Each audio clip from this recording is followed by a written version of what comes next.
Okay, I'll try logging out and see what happens. Okay, thank you.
in the programming and also LGBTQI rights.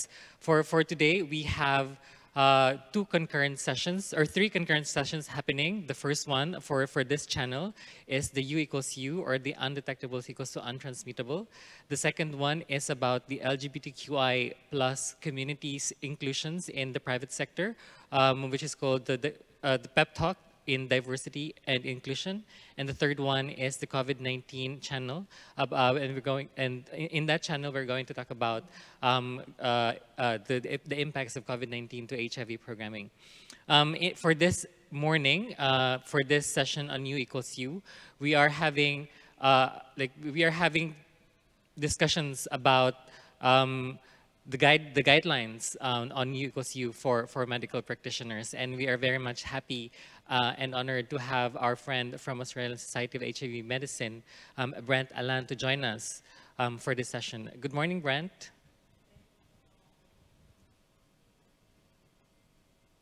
I'm delighted to be here with you. Yay! Thank you so much for your time and for being with us.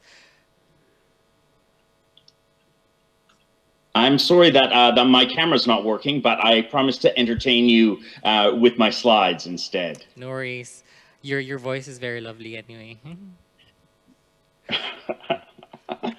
Thank you. But okay, but without further ado, let's give. I'm giving the floor to you, Brent, to present the guidelines on U equals U for medical practitioners. Sure. So if you can show the slides, that'd be fantastic. I'd first like to disclose that I'm a consultant for ASHM, the Australasian Society for HIV Medicine, and consult with them from time to time. And I also want to begin my presentation by thanking people living with HIV who continuously and graciously share their time, expertise, and bodies for the purposes of research and discovery. Much of our fight against HIV relies upon people living with HIV continuing to put themselves forward, and this presentation is dedicated to them and to our fight against HIV and those living both past and present. If you could go to the next slide. Those were my disclosures. And now, just in terms of what I'm going to walk you through, a bit of a history and some of the science behind U equals U. Then the work we've been doing at ASHM in support of the message. Some of the challenges and barriers to the U equals U message, specifically from healthcare providers.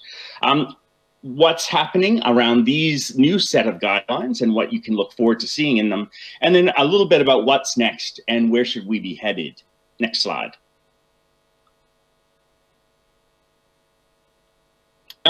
So in terms of U equals U, I want to give thanks to the Bangkok Institute for Innovation and Research for these slides. I want to take you back further than when the U equals U campaign started in 2016, which is marked there in that light shade of blue, all the way back to the year 2000, when that was when the first of the studies of their kind were showing that, you know, there's a possibility if you don't have a viral load or it's so suppressed that you actually may not be able to transmit HIV. In 2008, we had the Swiss statement, really controversial at its time. And I have to say that many of us really believed this was probably the case, that, you know, with an undetectable viral load, we were experiencing as people living with HIV that we weren't able to pass it on. And this was more observational, it was more anecdotal, but we needed the science. And that's where HTPN 025 came from, and then the partner studies, the Opposites Attract study, and then the further partner studies. All of this has led to an understanding that U does, in fact, equal U. You cannot transmit HIV through sexual activity if you maintain an undetectable viral load. Next slide.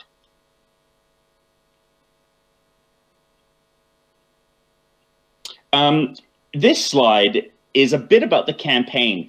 In particular, what we've come to know as the U equals U campaign. It was quickly, it was developed in 2016, quickly spread around the world using a consensus statement as its mechanism for advocacy.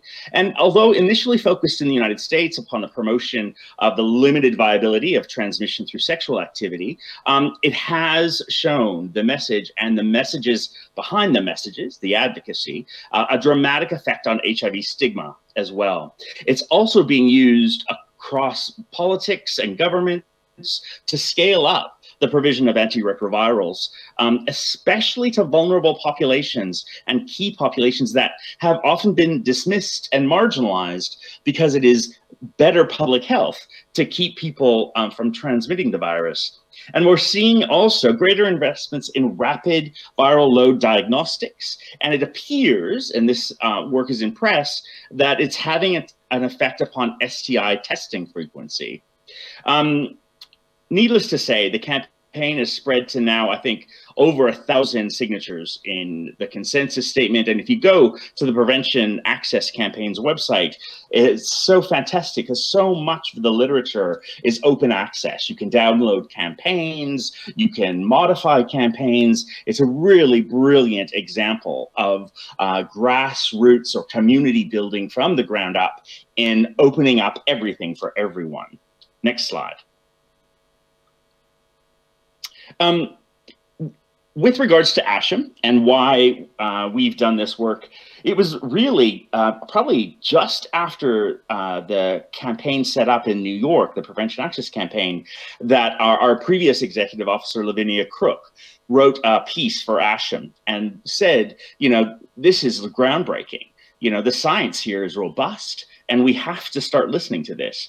That's when the second version of the guidelines were developed, launched at the International AIDS Conference in Amsterdam, and they were the first of their kind in the world, and really spoke to the emerging science and why it was important for healthcare providers to talk to their patients about U equals U. It was something their patients were discussing in the community. And as a healthcare provider, you want to make sure that you can piggyback and talk in the language of your patient. The third advice extends the advice we were giving in the second version even further. And that is that people who keep their viral load at an undetectable level by consistently taking their HIV medications will not pass HIV on to others through their sexual activity. If we could go to the next slide. Here, I want to talk to you a little bit about some of the concerns. And again, thanks to the Institute in Bangkok for providing these slides. You know, the concerns the healthcare providers have had is like, well, if we talk about U equals U, then people will start using condoms. Well, the studies are showing that's actually not the case. And in fact, we need to be honest about how effective condom use is. They have, I think, something like a 75% efficacy rate amongst men who have sex with men, higher for heterosexually based sex. But you know, why would you not give people information that's going to change their lives? It just doesn't make any sense. And you know, saying to people who, for example, want to have kids, and they don't have to any longer use condoms. I mean, it's ridiculous. You wouldn't do that to people. There's often this concern as well, I hear with healthcare providers, about what's called a viral blip, and that, you know, a blip could happen and then all of a sudden someone's infectious. And I just want to tell you unequivocally, it doesn't happen like that. That we do definitely see rebounds happening with people in terms of their viral load, but they're markedly low usually, and they do not present as a risk activity when we look at the overall studies, especially the Opposites Attract study, which studied hundreds and thousands of sexual activities over time. We would have seen, if it was a viable mechanism of risk, we would have seen it show up in the research, and we haven't. Some of the issues that I think are important as well is around viral load testing. This is why I think it's so important to scale up viral load diagnostics. And I don't just mean scale up in terms of volume. I'm also talking about ease of use. I would love to see a viral load test that you could do at home as a rapid test. it tells you, it doesn't have to tell you what your viral load is. It can just tell you if you're undetectable or not. And not necessarily as a true diagnostic, but a screening tool. So if someone is concerned that something's going on with their adherence, they can take a rapid test at home, and then they can go to their doctor and say, look, I'm concerned. Next slide. So this is what the new ASHM guidelines look like. Very proud of these guidelines. What I'm really excited about is that inside the guidelines, and what you can download from the ASHM website, is an infographic poster that speaks to all clinicians and healthcare workers, regardless of whether or not you see people who are HIV positive or not. And what it says in the first 3 boxes at the bottom of the mountain is what you need to say to all patients when you're talking about sexual activity. And then from there, it talks about the 5 things you've got to do as a healthcare provider to ensure that your patient is well supported, to adhere to their medications, they're getting tested, their viral loads testing done on a frequent basis. Interesting, I'll tell you this little story. When we did the infographic, some of the healthcare providers are like, oh, that's fantastic. Oh, my patients will love that. And I'm like, it's actually for you. And it's for you to put up in your office, because when you put these sort of images up in your clinical space, you are actually providing an opportunity and an invitation for your patient to speak to you about this. So I believe it's really great. But of course, some people want to get into the science. And so we've constructed 4 appendixes. Unfortunately, you're just seeing A and D, but there are 4. The first one is all of the history about the development of these guidelines at ASHM. Then Appendix B is what's called foundational research. These are an in-depth and an annotated version of the partner studies, the opposites attract studies, HTTP 052 study. Then you have Appendix 3, which is all of the recent research and reports about U equals U from 2018 onwards. And it is so exciting to see this research. If you're interested in some of the stuff around communication technology, some of the other studies around healthcare providers, one study I'm very thrilled about, which is basically saying, if you as a healthcare provider speak to your patient about U equals U, you will see increases, positive health outcomes in mental health, emotional health, sexual health, and really important, a greater likelihood that your patient will disclose their HIV status to their sexual partners. This is phenomenal. I don't think Bruce and the Prevention Access Campaign had any idea that when they started this, it would have such a pronounced effect on people's health and on HIV stigma. And finally, some patient resources. I do apologize if you download this and you're not from Australia. There are so many out there. So that, for Australian healthcare workforce, but absolutely go to the Prevention Access Campaign's website. They have so many different resources, lots of different languages as well. Next slide. This is so important. If you don't take anything else away from this speech, this is the thing that I want you to hear. Language matters. How we say U equals U matters. It is not appropriate for you to say it'll minimize your risk, or we think that it might. No, it absolutely does. And when mixed messages are sent to a patient, what ends up happening is they distrust the source. So I implore you, please say what U equals U means. You will not, you cannot pass on HIV to your sexual partners if you maintain an undetectable viral load. It's not all about condom sex, and we know that, but we also know that people who know about U equals U are getting more frequent STI tests, and that can't but be a good thing. And then finally, the final slide, I just want to talk about some things that are happening contemporarily around U equals U at the moment. And this is the final slide, if you can just move ahead. Back in probably 2014, there was treatment as prevention, and it was kind of a terminology. And there's been a toss-up about, should we be using treatment as prevention, or should we be talking about U equals U? And I have to say, talk about U equals U. That is the language that especially gay men are using, but increasingly around the world, that's what people are using. Saying tasks to someone just doesn't resonate anymore. I also want to talk about scaling up diagnostics. I said this already, but we need to make diagnostic viral load testing universal all over the place and stop this arbitrary only one test a year. Policy and strategy, we need to embed U equals U in policies, strategies, local, state, country, regional programming. And finally, in terms of research, we need to look at what is the application of U equals U to breastfeeding and vertical transmission via that for people who inject drugs. And I think there needs to be much more social research on the stigma associated with U equals U. That's the end of my presentation. I'm sorry if I've spoken too fast, but I didn't want to go over time and I wanted to leave some time for discussion. So thank you.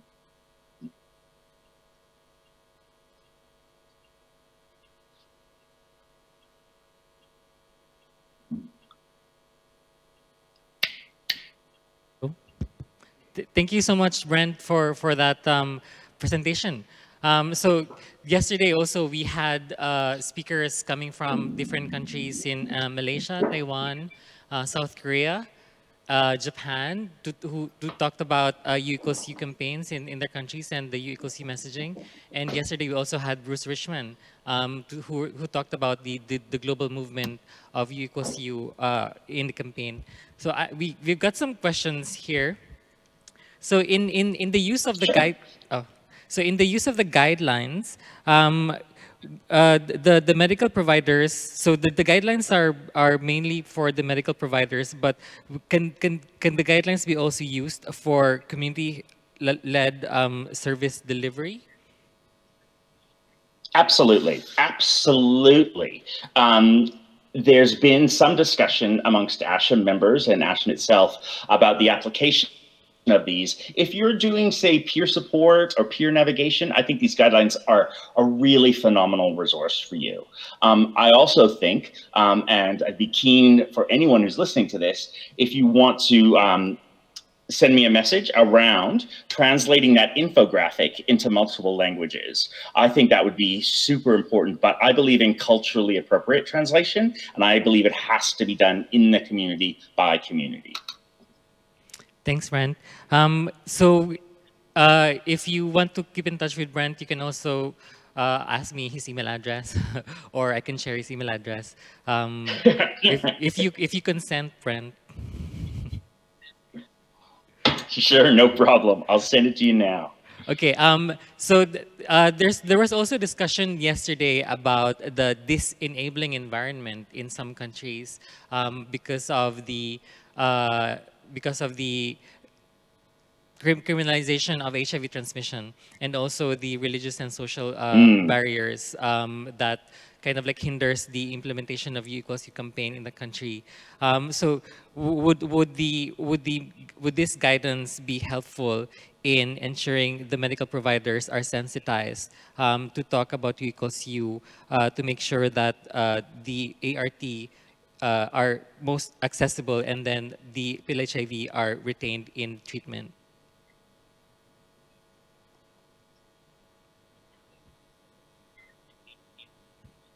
Yeah, look, I think it is incredibly important to have healthcare providers on your side when you're doing things like challenging discriminatory policy, such as the criminalization of people with HIV. We know that U equals U and the concepts and theory behind it, including the research evidence, has really not yet been tested in many courts around the world. Some of it is coming up around where people have been accused of deliberately infecting someone else, and they're saying that didn't happen, but it involves a whole raft of other things. What I do think is important here is, regardless of if it's a religious leader, a police person, or a public health official, U equals U makes good public health sense. There is no reason to criminalize someone when they cannot pass on the virus. Mm-hmm. Okay, so the next two questions will be coming from me.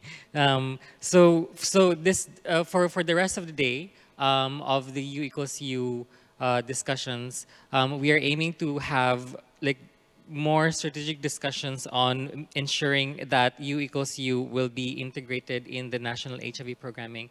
So in some countries in Asia, for example, in the Philippines, the U equals U is already been used in the Department of Health's national HIV strategy. And Indonesia U equals U is also being used to integrate in the HIV prevention service delivery. So the U equals U and the treatment as prevention is kind of backed by science and evidence. And how then for the community, how are we able to kind of use this like guidelines to help us in our advocacy to push the U equals U messaging in the national HIV programming? Well, I'm not going to say I know who's on your high-level advisory bodies to write your national strategies, but I would guess that there's an epidemiologist or an HIV specialist, and if they are on side with these guidelines, then why wouldn't they be championing for us as people living with HIV? What we need to do is empower them to be our champions in the rooms where we don't get invitation. I mean, don't get me started on not inviting community. That drives me nuts. But when we can't get in there, we need to make sure that our advocates and our allies are equipped with the right evidence. And this is the evidence that healthcare providers need to champion for us. And thank you, Brent. And just a clarification on the last slide that you have about the further research on people who inject drugs. Do this also involve the MSM who are engaged in chemsex? Or these are like specifically injecting drug users? Yes. Well, what I'm really interested in finding out and understanding is if your plasma viral load is undetectable and you're engaging in, say, chemsex, and you're sharing equipment because you don't have access, or are you reducing the risk because somebody is undetectable? In theory, it makes sense, but there has been no definitive studies to prove that yet. Now, there's some interesting work happening in Eastern Europe where, unfortunately, injection drug users are highly prosecuted and persecuted.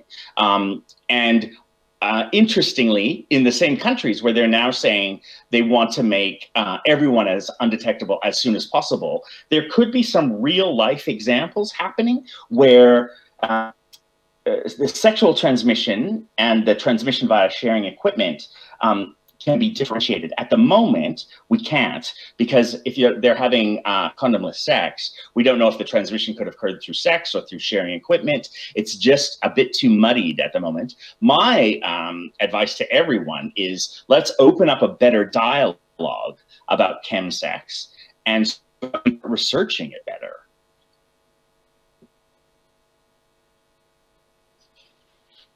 So we have concurrent sessions this today for the information everyone on chemsex and their access to PrEP and ART, which will be this afternoon. That's why I thought that it would be a good link from this discussion to there. Yeah. Okay. So we don't have any more questions, Brent. Thank you so much. So for those who want to have the guidelines, you can download them in ASHM website, correct? And also you can keep in touch with Brent. asham.org.au. Yeah, asham.org.au. And you can also keep in touch with Brent for any more questions. That's I can give you the email address of Brent. He consents already. Okay. Thank you so much, Brent, for joining us today. And have a lovely day. Have a lovely day ahead, and keep safe. Okay, take care, hon. Bye. So that was Brent Deland from Australian Society of HIV Medicine.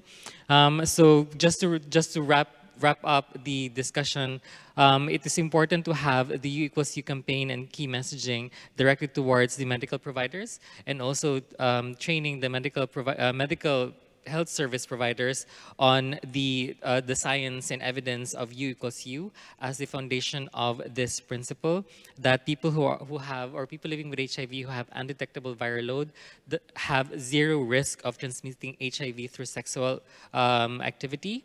Ensuring that the national HIV programs, or those who are seated in the national HIV programs, have the correct information on U equals U.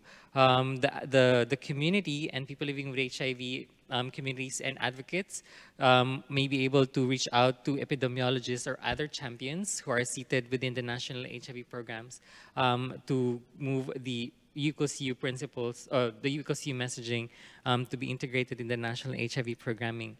We have also talked about the disenabling environment from yesterday and brought it up today, this morning, about how to make or how to use the existing guidelines on U equals U as a tool to make sure that people living with HIV are not discriminated against, both in the systems and in the service provision.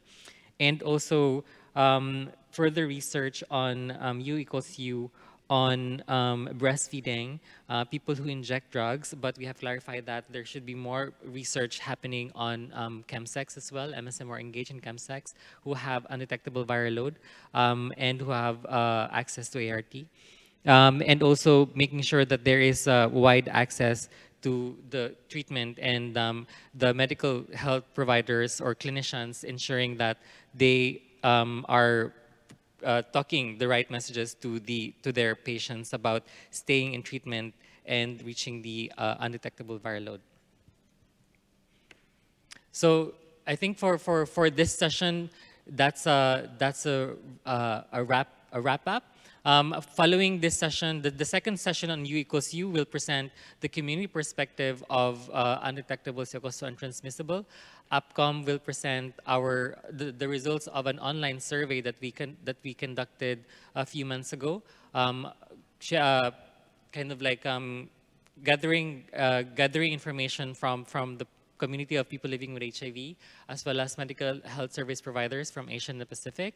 And then we have guests from Thailand to share about some stories about living with HIV in the country. And then in the afternoon, we have online demand generation or online platforms to be used in generating demand for ART and making people living with HIV adherent. Like, how do we use the U equals U messaging in online platforms to make sure that we disseminate correct information. And then in the afternoon, we're going to talk about integrating U equals U in the HIV programming. So I think for the first session, we're going to wrap up this first session in the morning about the guidance on U equals U, and then we will see you in 2 hours for the second session.